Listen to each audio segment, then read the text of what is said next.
Blaze.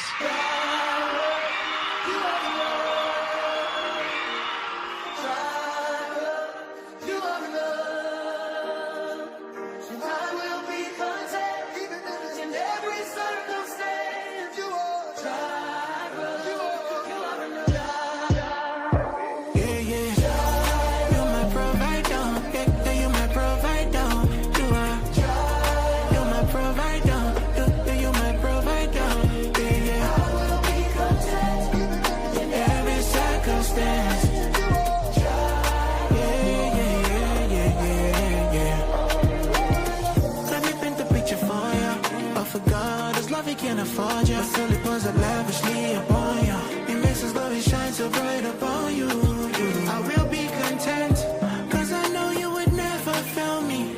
Even when my knees are shaking, even when my heart is bleeding. Oh, valley, when I walk in the midst of the valley, my life's in the hands of my daddy. I'm already loved, I'm already chosen. Yeah. So for this life I know the goal, yo. I know this all knows my drive and I'm my body. To my Nico, you are. You're my provider, yeah, you're my provider. You are. You're my provider, you're my provider. Yeah. I will be content in every circumstance. Yeah.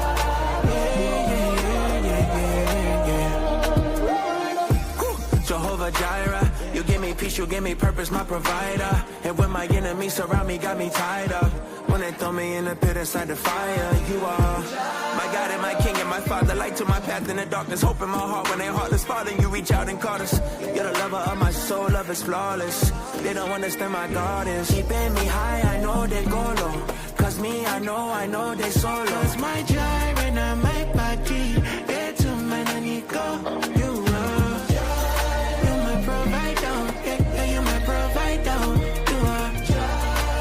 provider, you're my provider, yeah. I will be content in every circumstance.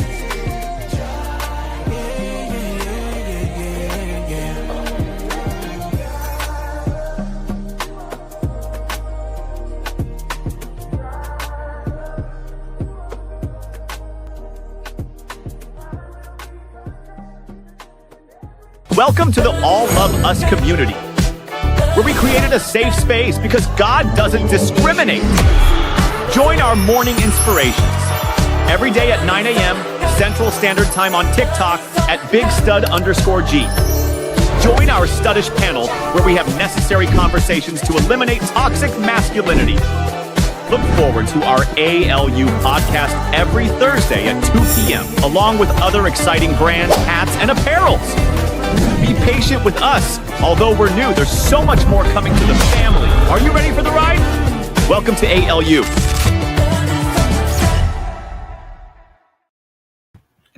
Hello, family. How is everyone doing? Hey, family. How y'all feeling? I see y'all here. Welcome in. This is Resilience Talks, everyone, a live series featuring you. I am Octavia, the Overcomer, your resilience coach, motivational speaker, author, and entrepreneur. I am so excited to be here tonight, and I'm so excited to see each and every one of you. I see all the comments. Hey, everybody. Happy Tuesday. Hi, Padre. Hi, JC. Hi, Jaira. Hi, B. Hey, Kim. I see all y'all in here. Hello. Welcome in. Thank y'all for joining me tonight.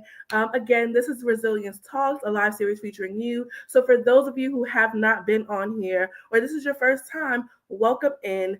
I'm streaming from the ALU page. This is the All of Us family. And I'm here tonight to just talk to you. Look, I'm your resilience coach, so we're going to talk about all things resilience. Tonight, specifically, we are talking about fear. But before we get into all of that, let's do a quick check-in. How is everybody doing tonight? How is your week started off? How's everybody? Hey, Lonnie. Hey, Joy. It's so good to see you. It's so good to see you. Hey, Jaira. Hey, everybody. Like, welcome in. How's everything going for y'all? Talk to me. How's y'all day been? How's everybody feeling? What y'all looking forward to? What didn't y'all like today? Let's have a quick conversation, a quick check-in. and then we'll move right on into what we got to talk about for tonight. I had a good day today. Some of you know that I've been, a little bit frustrated with work and all of that. But today was a decent day for the most part as far as work is concerned. So I really can't complain. Kim, I see you said you had a very relaxing day. Amen to that. Love that for you. That's what you deserve. You deserve it. I had a flood at my job from 9 p.m. to 5 a.m. That sounds terrible, Padre. I am so sorry to hear that. Were you able to clean it up and get it under control? Good week so far, sis. I love that. I love that. Just trying to feel better. What's wrong, JC? You okay? What's wrong? But yeah, so y'all can keep commenting. I'm seeing it. Life is great. Weather feels good. Lonnie, look. I do enjoy the heat, right? I do kind of. Let me stop. I'm not a heat person for real. Like, if there's water involved, then cool, count me in. But if I gotta walk more than 10 minutes in the burning sun, I'm not having it. Because that's when I start sweating, and I don't like it. I don't like to sweat unintentionally, I don't like sweating unintentionally. So yeah, I'm doing pretty good, just relaxing. Amen. As you should be. You deserve to relax, Joy. You deserve to relax and have a good day. Yes, absolutely. Hey, Nsiki, you made it. Yes, feel better, JC. Sending you so much love. I hope you feel better. All right, y'all. So let's jump right into it. Obviously, you know that I'm going to start y'all off with a question. So tonight is, what in the hell are you fearful of? What in the hell are you afraid of? Right? That's what we're talking about. Because guess what? Fear did not come from God. And we're going to talk about that further down. I don't have a lot of slides for y'all today. I try to keep it real cute, real simple, right? We're going to talk about fear. We're going to hit it and quit it, and we're going to get out of here. All right, y'all. So first question, what is your biggest fear? Let's talk about it. What is your biggest fear? So for me, I'll give y'all two stories, right? So So my padre, he said afraid of flying. Now, he is very terrified of, hey, Lolita, hey, girl. My father is very terrified of flying. I am also afraid of heights, right? So I've been afraid of heights since I was younger. I remember one time, Kim, not being enough. That's deep. That's deep. But let me just tell you, you are enough. I'm going to just put that there. I'll probably address that later, but you are enough. I know you may have that fear, but it's not rational. It's not a rational fear.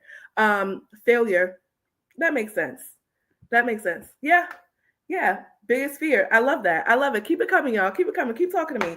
Because I want to have a conversation with each and every one of you, because I want these sessions, these nights to be tailored to what you guys need and what you guys want to talk about. So please keep them coming. Keep talking to me while I talk through my stuff.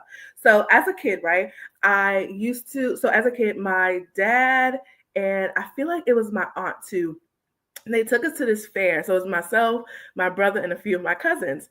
And we went to this fair, and I already knew I don't do rides for real. I already knew. I was probably like 9 or 10 years old. I don't know. I was young. And my aunt was like, oh, you guys should get on the Ferris wheel.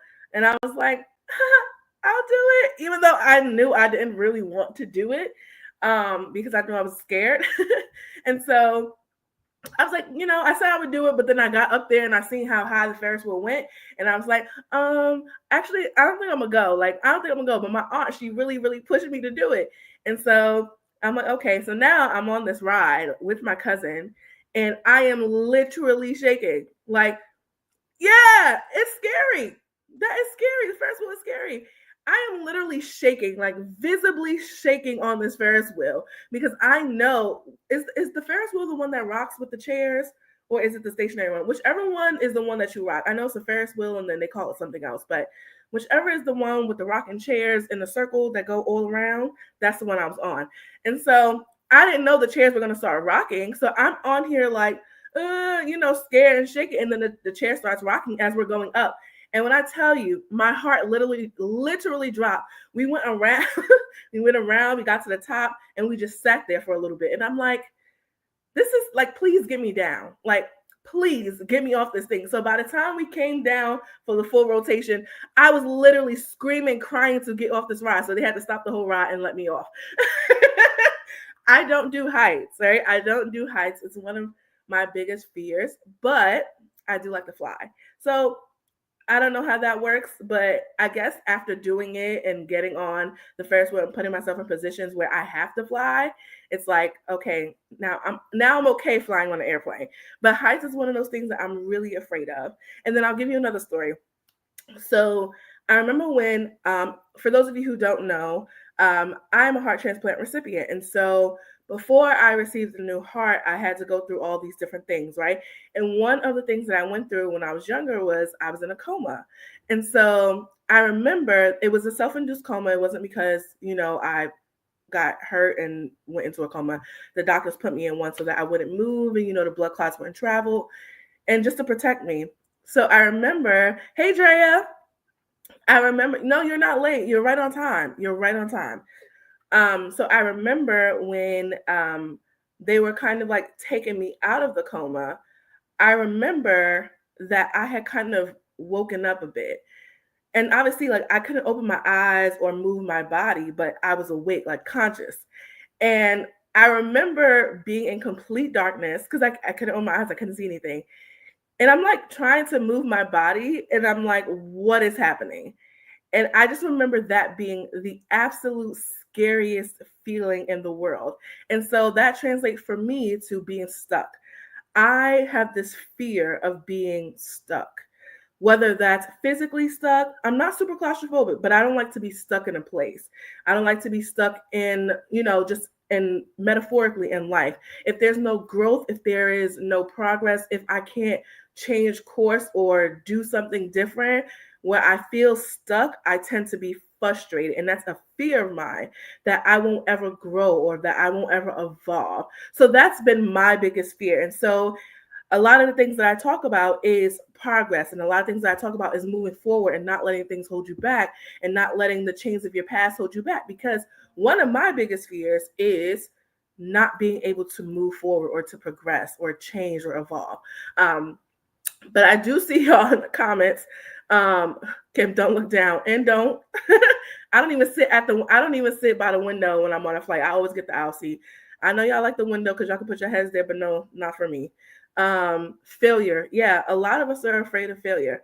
However, just quickly gonna hit this real quick. Failure really is another opportunity for you to try it again, right? It means that, I have more information now than when I first started. So even though I failed technically that time, I'm not failing I'm not failing and starting at zero. I'm failing with more information than I had before. Failing, right? That means that I get an opportunity to try it again, even though the first time didn't work. But now you know that did not work for you, and so you can move on to something else. Failure creates another pathway for you to move forward. But that is all I'm going to say about that.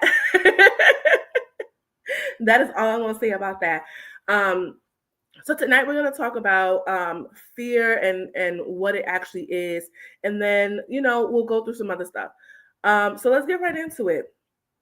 Fear is a spirit, right? So we talk about fear being a spirit. And I'm going to come to a Bible verse. It says 2 Timothy 1:7 says, "For God has not given us a spirit of fear, but of power and love and self-discipline." Ooh, hold on. Let me go to the comments. Fail forward. Absolutely, Jaira. Worst thing about failure is not trying. Absolutely. Absolutely. You've actually failed when you have not tried, right? When you've given all these excuses and reasons for why you can't do something and you don't try it. That's actually failure. My biggest fear is success, which sounds crazy. It actually does not sound crazy at all. Here's the thing. A lot of us say that we're afraid of failure, but really, in reality, most of us are not afraid of failure. Most of us are afraid that we'll actually succeed and then we won't know what to do, right? Because with success, there comes so many other things. What if I can't sustain the success? Or what if something goes wrong even though I'm successful, right? Or what will people start to think about me because I'm successful? What will be the expectations of me if I'm successful? So it's not crazy at all for for success to be your biggest fear. Now, the thing is, I do want to challenge you, right? Because a lot of times we have so many what ifs, right? And that's really what drives our fear, right? It's these made up scenarios that we've created in our own minds or that we've seen happen to other people and we try to apply it to us. But here's the thing, we are all so unique that none of us have the same journey. So what happens to one person doesn't necessarily mean that it'll happen to you, right? And so we create these what ifs in our mind. What if this goes wrong? Or what if I actually get this right? But then, I have to keep doing this. And what if this goes wrong? Or what if this happens? We have all these what ifs. So I challenge you, Nsiki, I challenge you and anybody who is also have a fear of success. I challenge you to go ahead and start writing, right? What would your life look like if you actually did succeed? What do you think your life will look like if you succeeded? And I don't want you to put all the negatives, right? Actually, here's what I want you to do. In one column, put all your what ifs, right? Just let it out, expose it, say what you need to say. And then in the next column, erase fear completely out of it. What would your life look like if you were successful? What do you think it would look like? I didn't realize my fear of success until I was in an industry when I was good at what I did, but I didn't think I deserved it. I'm an overthinker and ultimately talk myself out of situations where I'll be pushed out there. Those are so good. Those are so good. Nsiki, why did you think you didn't deserve it? Because I feel like most of us, I can speak for myself.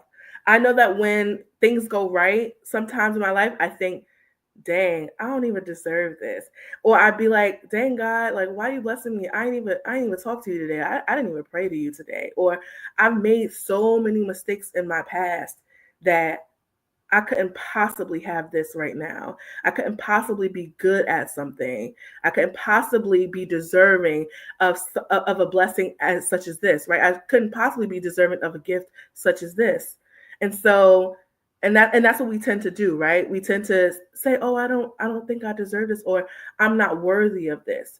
But here's the thing, you absolutely positively are.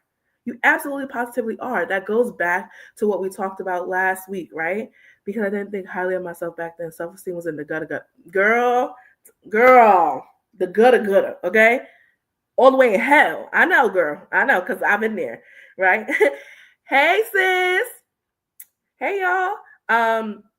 So I understand that, right? I understand not having that self-esteem. It goes back to what we talked about last week, right? And I don't think you had joined Nsiki, or I don't think some of you were on the live last week, but we talked about our identity and who we are, right? And we talked about all the things that God says about us and all the things that He's literally naturally given to us. One of those things is being the head and not the tail, being a leader, right?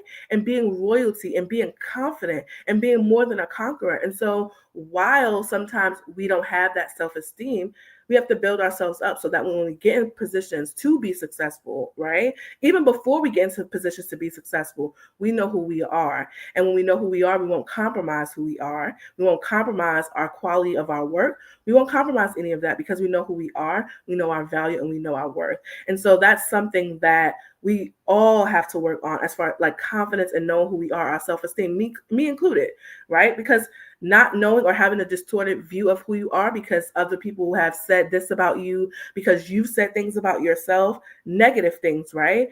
And we've kind of taken that on and internalized it and made it a part of our identity. But really and truly, it's not, right? It's really not. Our identity is clothed and covered in who God says we are. And if we live based on that truth, then nothing else can come in between that. So anyway, that's what we talked about last week. Kim said, I'm an overthinker and ultimately talk myself out of situations where I'll be pushed out there. A lot of us are afraid of the spotlight, right? A lot of us fear being in the limelight or being at the forefront, especially when it comes to our gifts, because nobody wants to be exposed, or a lot of us fear vulnerability, right? Because we're so guarded and because we don't want people in our space and we don't want people to know who we are. We don't want people to criticize us, right? We don't want those negative things that come with being at the forefront. And so we tend to talk ourselves out of things, but also I feel like we talk ourselves out of things again because we don't think we deserve it, or because we don't think we'll be good at it. We don't think we'll be good enough, right? And that's a lie. It's literally a lie from hell, right? We talk about fear as a spirit. Where did the spirit come from, right? It says that God did not give us the spirit of fear, but he gave us power, he gave us love, and he gave us a sound mind or self-discipline. That's what it translates to, right? And a spirit is a non-physical characteristic, right? That's what that is. And that means that it's typically the essence of who we are, right? So fear is a spirit, but God didn't give it to us. So how do we come to know what fear means? How do we come to know that, right? Never thought I was worthy of the call. Oh, well, according to who? Who said that?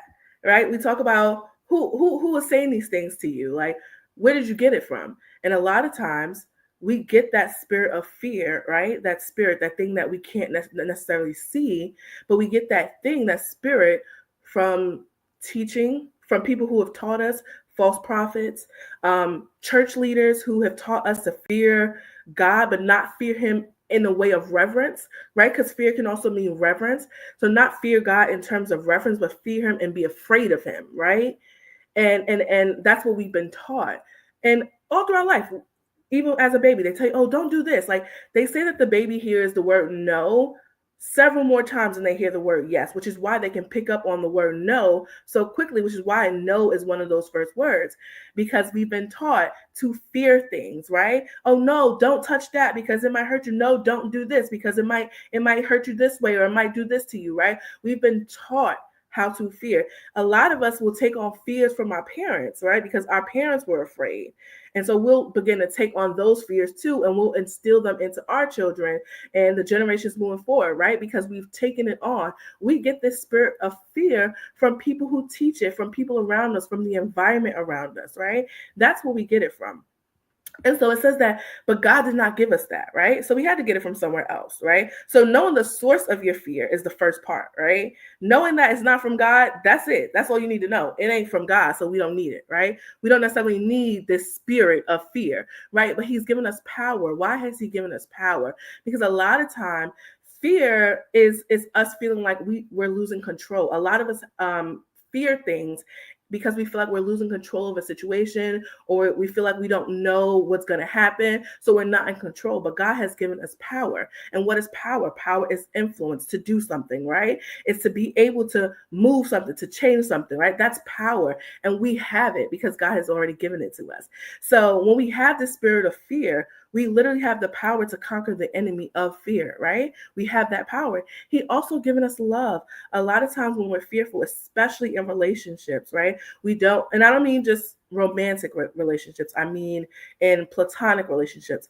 A lot of times we cannot allow ourselves to be loved because we're afraid that if we allow ourselves to be loved, then we'll be vulnerable, then we'll be exposed, and they'll throw it back in our faces, right? And so we tend to tense up, or we tend to feel weird or awkward, or feel like there's some other ulterior motive when people are just trying to love on us, right? But God has given us this love, right? This overwhelming love, this ever-present love. And so he teaches us that we don't have to be, so guarded when people want to love us, but to accept that love.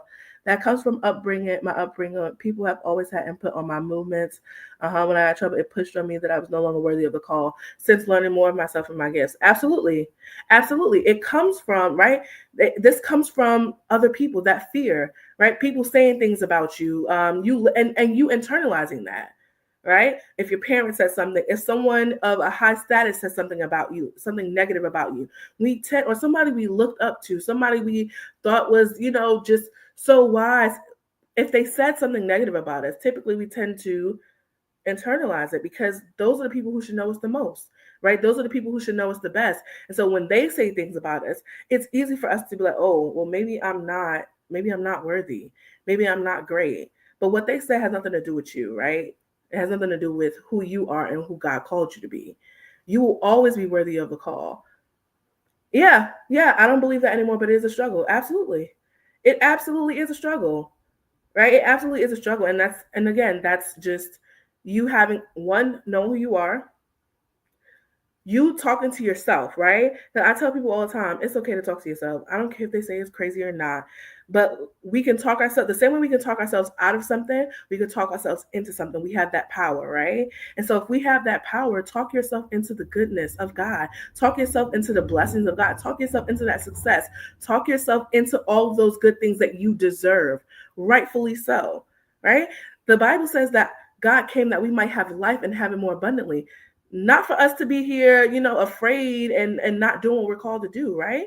He gave us a gift for a reason. There's literally no logical reason why God would give me a gift of speaking to people or teaching, and give, let's say, Drea the idea to have a business, or there's no reason why he would give it to us if he didn't intend for us to use it, or if we weren't worthy of using it.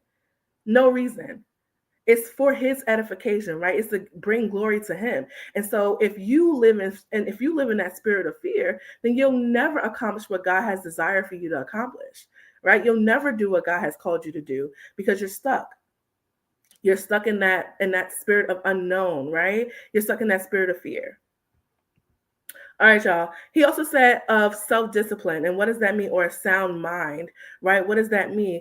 I have the power to think things, right? I have the power to call my body into, call my spirit into, call all of this into alignment to God's will, right? He's given us a sound mind to think sober thoughts, right? For us to know, okay, well, maybe this isn't the right course of action, or maybe I shouldn't say. He's giving us all these gifts to use. Yeah, step out on faith. Absolutely.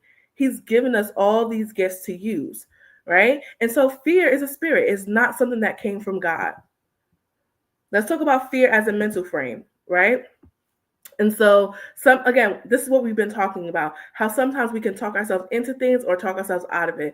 Ultimately, it just depends on what are you feeding yourself, right? What are you continuously feeding yourself? If you keep telling yourself, oh, I'm never going to make it, or I'm never going to be able to do this, then you literally won't, right? You talk yourself in, you talk yourself out, right? It's the same thing when you're going through a storm. You can talk yourself through it, or you can beat yourself down through the whole storm. And by the time you get to the end, you'll be worse, right? You'll be worse than had you just poured into yourself, had you given yourself grace. So fear as a mental frame, right? A lot of times fear will talk to us. It'll keep telling us, oh, you're never going to do this, you're never going to do that. And it'll keep talking to us because fear is aggressive, right? If you continuously feed those thoughts, that fear will only get louder and louder. Why do you think that there are people who have like these phobias? I don't know what the show is, but there's a show on TV where they talk about people with these insane phobias, right? And sometimes it leaves them in the house. They can't leave the house. They can't do anything because they are literally stricken with fear, as if it's a disease, right? But it really is mental, right? If you keep feeding yourself all these lies and all these fearful tactics, then eventually it'll grow big enough that it'll halt you right where you are. So you'll never be able to move forward. You'll never break those chains because fear is literally driving you. So what you put in is what you're going to get out, right? What surrounds you will eventually become in you. That's why you also have to be careful of what you're around and what you expose yourself to, right? If you're around friends who are not doing anything with themselves, are hypercritical of other people, but they literally have nothing going for themselves, yeah, you probably don't need to be around them because eventually what's in them will get inside of you. And so we have to be cognizant what you're feeding your mind, right? Feed your mind good things, pleasant thoughts, the thoughts that God's thinking about you, even thoughts that you think about you. Like I challenge each and every one of you to, make a list of things that you like about yourself. What do you like about yourself? What are you good at? What do you excel at? What do you love to do? What is your passion? Speak good about yourself, right? Pour into yourself. That's fear as a mental frame. So if you allow yourself to continuously allow fear to continuously talk at you, speak at you, yell at you, and control your life, then you will be bound. Fear is a biological process. I think this is one of the coolest ones. Fear is a biological process. So we all know, right, that we've grown and evolved to have this fear response, right? So basically, when we perceive something as a threat, right? We have these different responses. And I'm sure y'all learned this in school, right? Because I learned it in school. I know y'all learned it in school. So the first one, we talk about the fight, flight, or freeze, right? We talked about those before in school or whatever, right? So when we perceive a threat, we're going to fight. That means that, hey, I recognize that I need to do something, right? I need to put in some action. So, and it takes resilience to do that, to understand that, hey, like, I know I need to fight through this, because if I don't, then I won't ever be successful, right? I won't ever win. So I need to fight through this. So a lot of times now look, let me tell you, if I see a bear coming, my fight, flight, or freeze, I'm not fighting no bear. Okay. I know they was talking about the what is it, the monkeys, the gorillas. They got one gorilla against 100 people. Baby, no thank you. You ain't got, no, I won't be fighting. Okay, I won't be fighting. I'm so sorry. I will not be fighting. But we do have that that biological process that in certain situations we are going to fight. Now, if there's somebody who pull up on me and they talking at the mouth, yeah, I might fight them. I ain't gonna lie, I might fight them. We're gonna have to throw hands, right? If they're being disrespectful, whatever the case is, my first response is, yeah, we're gonna fight. But that's just me. But we do have that process. The next one is fight, flight, or sorry, the next one is flight. And so what does that mean? That means I literally run away. That literally means I escape, right? And so you need to have a mind to know when to fight and when to escape, right? Because not everything you need to stay in, not everything you need to fight. Some things you gotta let go and just keep it pushing, right? A lot of the relationships that we're in, a lot of the friendships that we have, ain't no need to fight anymore, right? You served your purpose. We went through what we went through, and it's over now, right? There's no reason for you to fight. There's no reason for you to do anything besides leave, escape, get out of that relationship, get out of that friendship, get out of that situation that's causing you to be stuck and down, right? And bound to whatever it is that has you bound, right? So fight, flight, and the last one is freeze. So when we talk about freeze, I know people are saying like, well, freeze is not really nothing, but it really is. The act of doing something, that's a verb. That means you were actually doing something. So that freeze response is you doing something, right? I'm literally saying, hey, I need to be still, right? I need to be still in this moment and allow whatever's going to happen to happen. And that takes a different type of resilience, because when you're in a storm and you know that you cannot do anything else besides just allow it to happen, that takes a lot of resilience, right? Because naturally we want to fight, right? When we're going through stuff, naturally we want to fight. Naturally we want to escape. We want to get out of there, right? We don't want to go through it. But when you have to stay in that situation so that you can just go through the storm, so that you can get to the other end and be better, that takes a lot of resilience. But that is fear, right? And so I challenge you to see fear differently from a biological perspective. The act of fear should cause you to do something, not to be afraid, not to be like, oh my gosh, no, I can't take this. That fear, that biological process of fear should actually cause you to do something, whether that is fight, whether that is flight, whether that is to freeze and stay still, right? It should cause you to do something. And so I challenge you to see fear differently, that no, it's not supposed to be the thing that holds you back forever, and halts you from ever achieving your dreams, because that's what fear is. It will literally snatch a dream right out of your mouth, snatch a dream right out of your head, snatch a dream right out. It'll snatch it right out if you allow it to. But I challenge you that when you do feel that fear, do something. Do the very thing that you're afraid of. I think that when I was on that Ferris wheel, and other things like rides at the amusement parks, I think after doing it, it allowed me to get more comfortable being up in the air, which is why I can kind of fly without feeling like, oh my gosh, I'm going to die, I can say that on here. Yes, this is not TikTok. I can say that. Without feeling like I'm gonna die if I fly on an airplane, right? So after having experience and putting myself in that uncomfortable situation to do the thing that's scaring me, I got a little bit more comfortable. Even with speaking here, I'm a little bit more comfortable than I was when I first started, right? I also know, like, I have y'all to look forward to. I'm like, okay, it's okay. I'm going to see them anyway. I'm going to be able to talk to whoever gets on. There'll be at least 2 people on here. I'll be able to talk to somebody. So I'm not just talking to myself, right? So I have that fear. But the more that I do it, the more comfortable I'll get. So I challenge you. The same thing that you are afraid of, continue to do. If you're afraid to start that business, if you're afraid to fail, I dare you to do it. I dare you to do it. I dare you to fail. What we consider failing, right? Which is trying something and not working. I call that an attempt, but People call it failure. I dare you to make an attempt on something. I dare you to step out on faith and make that attempt, right?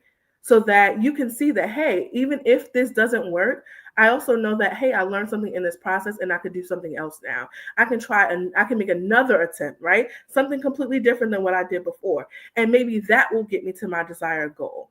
And so, again, I challenge each and every one of you tonight to just see fear in a different way, reframe and repurpose it. And here's my challenge for the rest. This is my challenge, and then we'll hop out of here, or we can have conversation, whatever. But here's my challenge. If fear did not control your life, who would you be? If fear didn't play a role, if fear didn't have, the grips that it has on us, who would you be? What would your life look like? Because I think that a lot of us use fear as an excuse or as a reason why we don't succeed in life. We say, oh, I'm scared to do that, or, I don't know if I can do that. In reality, you can, but you have to take a step, right? You have to do something in order to find out if you can't do it, right? You have to actually do something. So I challenge each and every one of you, think about this. If fear did not control your life, who would you be? And what would your life look like? I know for me, I would probably have a lot more accomplished than what I have now, because I've allowed fear, I've allowed doubt to creep in and talk to me. And it's kind of held me back from, pursuing the things that I want to pursue. And I know that's true for a lot of us here. A lot of us will use fear as a thing like, well, I don't know if I can. I dare you to succeed. I dare you. I dare you to succeed. The same person I am now, but fear is in everyone. Absolutely, fear is in everyone. But I challenge you to work through that fear, right? Even though I am scared, I'm still going to work through it, right? I'm still going to push through because I have, and I'll say this for everybody, you have too much in you. You have too much gifting. You have too much talent. You have too much wisdom. You have too much to offer, to hold on to it, because fear got you shackled up. It's too much in you. So again, that's my challenge for y'all tonight. And that is the conclusion of my lesson. I told y'all I was going to hit it and quit it, right? I told y'all it was going to be real quick. It's going to be real quick. Talking about fear and how we overcome that fear. We overcome by doing it, right? Doing the thing that we are fearful of. And I know that is scary and it's not an easy step. A lot of us are fearful of, all these things.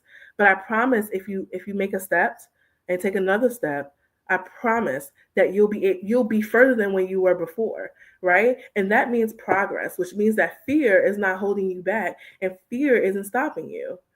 So again, that's my challenge for y'all tonight. Does anybody have any questions, comments, concerns, anything of the sort? I'm looking at the comments, y'all. And again, I appreciate each and every one of y'all for being here on the live with me, coming to Resilience Talk. Again, I don't know who I would be. Yeah, Joy. Yeah. And you know what? I think the question for me, I love this question because it's like, I don't know all of who I would be, right? But that means go ahead and find out. What they say, F around and find out? Yeah, F around and find out. F around and find out who you be if fear wasn't your master, if fear wasn't controlling you. Would you have pursued that thing? Would you have gone and bought the house? Would you have gone to interview for the job? Like, who would you be? Maybe you would be the same person, but maybe you wouldn't be, right? What would life look like if fear wasn't your master, if fear wasn't controlling you, right? I dare each and every one of you, for all the things that you want to do in this lifetime, make a list, write it down, and make an attempt to do it, right? Take a step. And it doesn't have to be this huge astronomical step. It can literally be, hey, today I wrote down a game plan. I wrote down an objective for what I want to do. Hey. Oh, hey, Mrs. Big Chef. Hey, Bella. Oh, I think I called bro sis. Anyway, that doesn't matter. Hey, y'all. Hey, family. But for the things that you want to do, write it down and make it plain, right? Come up with a plan for how you want to achieve it. And don't allow fear or doubt or lack of resources stop you from doing what you want to do. Again, there's too much in you, way too much in you for you to sit idly by and not do anything with it. Each and every one of us has a gift. Each and every one of us has some talent or something that we're good at. And the world literally needs you. There's literally been a group of people assigned to you. assigned to you if you follow your purpose. But if fear is controlling you, then you'll never know what that purpose is, and you'll never be able to fully experience that purpose. And so that's my challenge. Who would you be, y'all, if fear didn't control you? I'm also going to show you guys a lot of the stuff that I talked about tonight is in my book, Resilience Becomes Me, A Guidebook to Overcoming, and that's volume 1. We are working on volume 2, so that'll be out at some point in time. But I did want to encourage each and every one of you guys to check out my website. That is octaviatheovercomer.com. And a lot of the information that I talked about, or that I talk about in general, a lot of it is covered in that book, and it's probably even more eloquently said than how I present, just on a regular basis. But it's also just very comprehensive, and it's a workbook. It's something that you can work through and learn with. And so I challenge you guys to go check out the website, and I'll put it up here for you guys to see. I challenge you guys to go look, check it out. And yeah, that's pretty much it. Does anyone have any questions? Anyone have any comments? Anyone have any concerns? I receive and believe it. Absolutely. Absolutely. And it shall be yours. Go get it. Go get it, y'all. Go get it. All right, y'all. I'm going to hop off. If there's nothing to be said, nothing to be done, I love each and every one of y'all. Y'all be rocking with me for real, real hard. Love y'all. And I appreciate y'all for being here with me tonight. I will see you all next Tuesday at 8 p.m. on YouTube. Y'all can follow the YouTube, subscribe to the YouTube, and welcome to the All of Us family. And we are happy to have you here. I am happy to have you. I hope you all have a very great night. Thank you, Grace, always. Thank you, JC. Good night. Today was a good lesson. Thank you, Drea. Good night. Love you too. Love you too, and Tiki. All right, y'all. Have a good night.